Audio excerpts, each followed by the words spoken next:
जैसा कि कल हमने सेंटेंस के बारे में अध्ययन किया था, कक्षा 11 के एक वीडियो मैंने बनाई थी, उसमें सेंटेंस की डिटेल स्ट्रक्चर के माध्यम से बताया था। उसी के आगे आज हम इंग्लिश में ग्रामर के सिलेबस के बारे में पढ़ेंगे। तो सबसे नंबर 1 पोजीशन पर होता है नारेशन। नारेशन यानी डायरेक्ट एंड इनडायरेक्ट स्पीच, जो बच्चे हाई स्कूल में पढ़ चुके हैं तो उसी को ब्रॉड करके इंटरमीडिएट में भी फर्स्ट चैप्टर नारेशन का रखा गया है। तो उसके बाद सिंथेसिस, ये आपके लिए कुछ नया हो सकता है क्योंकि हाई स्कूल में सिंथेसिस आपने नहीं पढ़ी। तो सिंथेसिस का मतलब होता है वाक्य संश्लेषण, जिसके माध्यम से वाक्यों को जोड़ा जाता है। इसकी डिटेल जब हम पढ़ाएंगे तो बताएंगे। तो दूसरा चैप्टर होगा आपका सिंथेसिस। सिंथेसिस के बाद तीसरा चैप्टर आपको पढ़ना है ट्रांसफॉर्मेशन। ट्रांसफॉर्मेशन का मतलब होता है वाक्य का रूप परिवर्तन, जिसमें वाक्य का रूप तो बदल जाता है किंतु उसका अर्थ नहीं बदलता। तो कई विविध तरीके से इसके रूपों को बदला जाता है, अलग अलग पैटर्न से समझाया जाता है। जब इसकी डिटेल पढ़ेंगे तो उसके बारे में भी हम बताएंगे। 4th चैप्टर में है सिंटैक्स। सिंटैक्स का मतलब होता है वाक्यों का शुद्धिकरण करना, वाक्यों में एरर यानी गलती ढूंढना कि कहाँ पर सेंटेंस मिस्टेक है। फिर उसके बाद 5वें नंबर पर होता है आपका चैप्टर वोकैबुलरी का यानी शब्दकोश। शब्दकोश के अंतर्गत आते हैं एंटोनिम्स यानी विलोम शब्द। एंटोनिम्स यानी विलोम शब्द।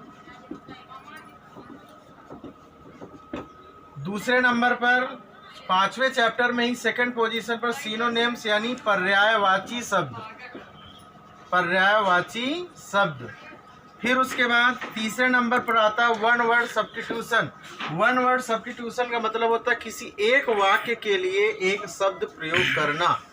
फिर उसके बाद होमोफोन्स होता है। होमोफोन्स का मतलब होता है दो ऐसे शब्द जिनकी मीनिंग अलग अलग होती है लेकिन उच्चारण एक होता है। उसी तरह एडियम्स एंड फ्रेजेज, इसका मतलब होता है वाक्यांश, जो किसी वाक्य में प्रयोग करके इनका भाव प्रकट करने के काम में लाया जाता है, इन्हें आइडियम्स एंड फ्रेज कहते हैं। फिर उसके बाद 7th नंबर चैप्टर में होता है आपका ट्रांसलेशन यानी अनुवाद। टेंस और विविध प्रकार के ट्रांसलेशन पढ़े जाते हैं, उनसे मिलकर यहाँ पर स्टोरी का एक पोर्शन होता है, तो वो ट्रांसलेशन से ही क्रिएट होता है। उसके बाद 8th नंबर चैप्टर में होता है अनसीन। अनसीन पैसेज का मतलब होता है जो आपकी पाठ्य पुस्तक से ये मैटर नहीं दिया जाता है, एक पैराग्राफ दे दिया जाता है, नीचे 5 या 4 क्वेश्चन पुटअप कर दिए जाते हैं और उन्हीं पैसेज को पढ़कर इनका उत्तर देना होता है। फिर 9th और लास्ट चैप्टर में होता है आपका एसे। एसे मतलब निबंध, किसी भी टॉपिक पर आप निबंध लिख सकते हैं। तो ये 9 चैप्टर आपके 11th के पाठ्यक्रम में होते हैं ग्रामर के पोर्शन में। अब उसके आगे अगर हम स्टार्ट करें तो सबसे पहले नारेशन यहाँ पर हम ड्रॉप करेंगे, इसको हम बाद में पढ़ाएंगे क्योंकि नारेशन सभी बच्चे पढ़ चुके हैं हाई स्कूल के पाठ्यक्रम में। हम यहाँ पर सिंथेसिस से शुरू करेंगे। तो सिंथेसिस, अगर हम पहला चैप्टर लेते हैं सिंथेसिस, तो सिंथेसिस का मतलब होता है वाक्य, या डायरेक्ट लिख सकते हैं संश्लेषण।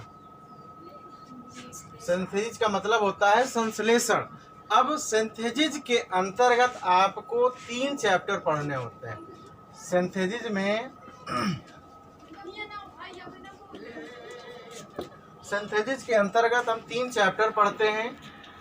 इंट्रोडक्शन में हम बता दें, सिंथेसिस में वाक्यों का संश्लेषण किया जाता है जो 3 प्रकार से होते हैं। नंबर 1, पहला होता है इसमें 2 या 2 से अधिक वाक्यों को मिलाकर एक, 2 या 2 से अधिक सरल वाक्यों को मिलाकर एक सरल वाक्य बनाना। ये, और इंग्लिश में इसको हम लिख सकते हैं to combine simple sentences into one simple sentence।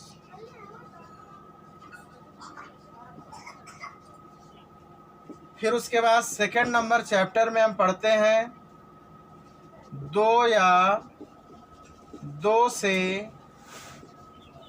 अधिक सरल वाक्यों को मिलाकर, दो या दो से अधिक सरल वाक्यों को मिलाकर एक मिश्रित वाक्य बनाना। इंग्लिश में हम इसको लिख सकते हैं टू कंबाइन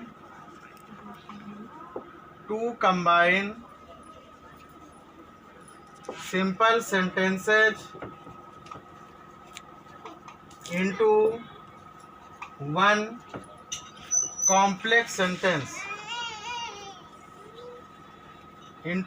complex sentence। तो यहाँ पर दो चैप्टर हो गए, तीसरा चैप्टर हम तुरंत बताएंगे, उसके पहले वीडियो को पॉज करके स्क्रीनशॉट ले लेंगे सभी स्टूडेंट्स।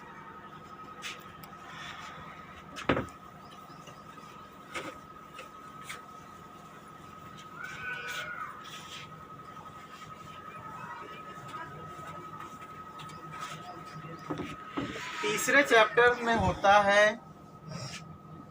दो या दो से अधिक सरल वाक्यों को मिलाकर एक संयुक्त वाक्य बनाना। इंग्लिश में हम इसको लिख सकते हैं टू कंबाइन सिंपल सेंटेंसेज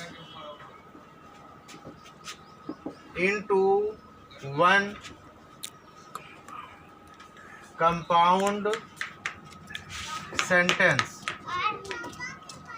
तो ये तीन चैप्टर हम सिंथेसिस के अंतर्गत पढ़ते हैं। सिंथेसिस के अंतर्गत तीन चैप्टर पढ़ते हैं। पहला to combined simple sentences into one simple sentence. Second lesson में पढ़ते हैं to combined simple sentences into one complex sentence. और थर्ड चैप्टर में पढ़ते हैं to combined simple sentences into one compound sentence. अब इसके बाद बात आती है कि सिंपल सेंटेंस क्या है, सिंपल सेंटेंस कैसे क्रिएट होगा। तो अब यहाँ पर हम बता दें आपको सिंपल सेंटेंस के बारे में। सिंपल सेंटेंस में इसका अगर इंट्रोडक्शन हम बात करें तो इसका इंट्रोडक्शन सभी स्टूडेंट्स बाद में नोट्स में लिख लेंगे, हम इसीलिए लिख रहे हैं यहाँ पर। इंट्रोडक्शन में सिंपल सेंटेंस के अंतर्गत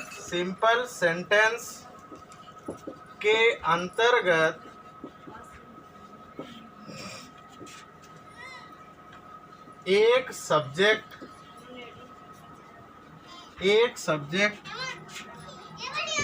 एक फाइनाइट वर्ब,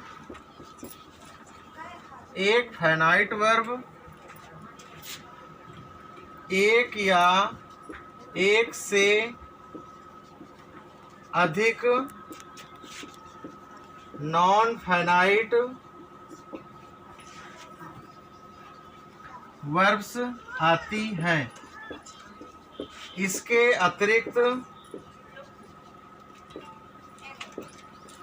अतिरिक्त एक या दो ऑब्जेक्ट्स प्रयोग किए जा सकते हैं।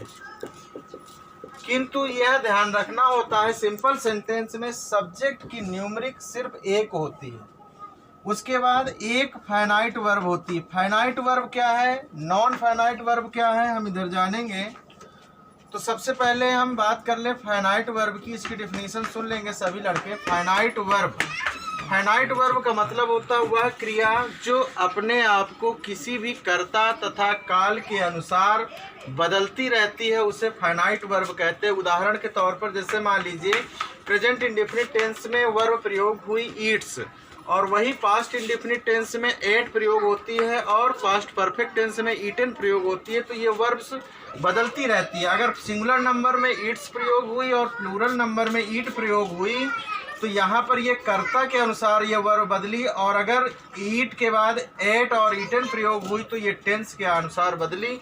तो वह क्रिया जो अपने आप को कर्ता तथा काल के अनुसार बदलती रहती है उसे फाइनाइट वर्ब कहते हैं। और दूसरे नंबर पर अगर हम बात करें नॉन फाइनाइट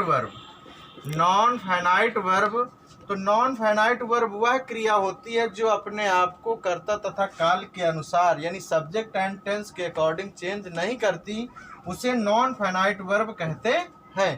तो नॉन फाइनाइट वर्ब के अंतर्गत 3 वर्ब रखी जाती हैं। नंबर 1 पर